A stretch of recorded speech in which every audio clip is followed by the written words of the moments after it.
Sorry, I didn't see you there. I was playing the hit 2012 game Heyday on my iPhone. It can't really, the glare's kind of, maybe if I put it at an angle. I'm not very good at the game. And it's been out for 12 years, which is kind of crazy. But what's been out longer is the episode Bubblestand by SpongeBob SquarePants and Company. And the basic premise of the episode, take the traditional lemonade stand, uh, and you can't really have that in Bikini Bottom. So what does SpongeBob do? He converts it into a bubble stand, which garners the attention from Squidward and Patrick, his two next door neighbors. And I think it's a solid episode. It evolves until finally, I feel like that's a kind of the Squidward interacts with him enough, and then kind of reaches the climax, and then he ignores them again. He's like, "Oh, I did it." Ignores them, and then the thing that he did came back and bite him. It's kind of the Squidward subplot triangle, which I'm sure I'll see over the next hundreds of episodes.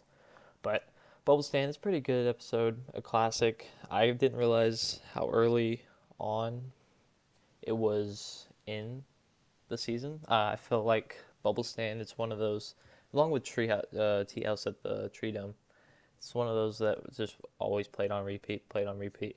Maybe that's just how much I watched SpongeBob was. I saw it over and over and over and over, all the episodes. But I feel like Bubble Stand was a very, iconic episode. Some memorable parts about the show. I really like the Patrick being this the elephant balloon, and Patrick goes, it's a giraffe, which I think is pretty funny, and it made me smirk when I watched it again. It's a pretty funny joke.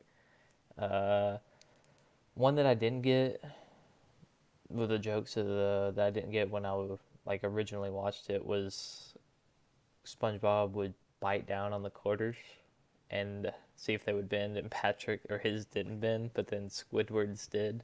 So I guess Squidward has lousy money or something. I just thought I didn't really know what the bit was there. Uh, when I started watching it, not started, but when I was a child. Uh, Also, I thought it was funny that SpongeBob and Patrick did a chest bump at one point, and then SpongeBob knocked Patrick over, which I thought was funny, and wouldn't be the case in later episodes, as Patrick's typically displayed as the stronger one. But it kind of made Patrick seem as this weaker, not weaker, but Patrick seems like a lot less brute force as he's depicted later in the episode. And there's a lot less brute force in the episodes that I'm sure we'll get to. But to give this a ranking, one by everyone knows the rules. I don't think it's as high as Treehouse of the Tree Dome or Treehouse Tea Time. What is it? Tea at the Tree Dome. That's what I'm trying to say.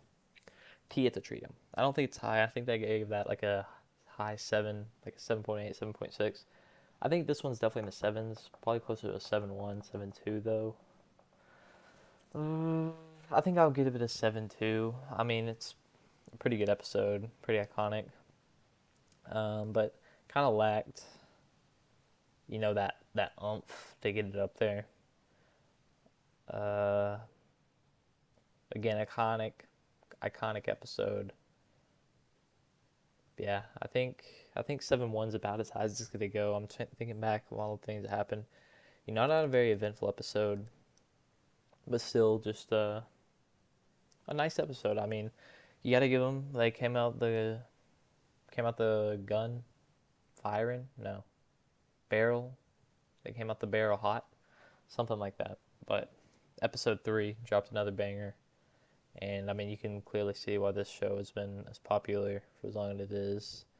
And I guess one more key thing I would like to point out is the use of sounds. It's still not like the introduction of it was SpongeBob being annoying, and even then, I don't think it's SpongeBob is like annoying as he would later become. Like this is the loudness of it, you know. SpongeBob just like I think it's he's shifted to just being loud. Like the thing that was annoying Squidward in this episode was him building rather than his voice or anything.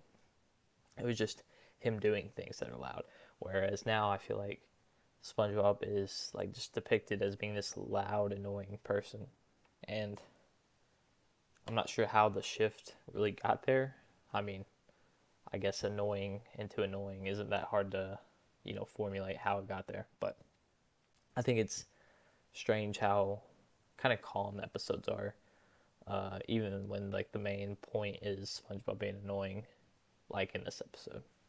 And I think that's probably why it was lower, just because it's like a SpongeBob being annoying is the plot point. But I mean that's kind of the relationship, especially early on, is with Squidward. So if you have Squidward, probably SpongeBob's got to be annoying him. It's something similar like that. But I think it's a solid episode. 7.1, 7.2. I'll stick with the 7.1. Stick with the 7.1. Still banger episode. And Rip My Pants is episode number 4. So stay tuned for that. See one of the best songs. No one ever wants to dance with a fool who went and ripped his pants. But yeah, that's episode 4. Stay tuned. The decision.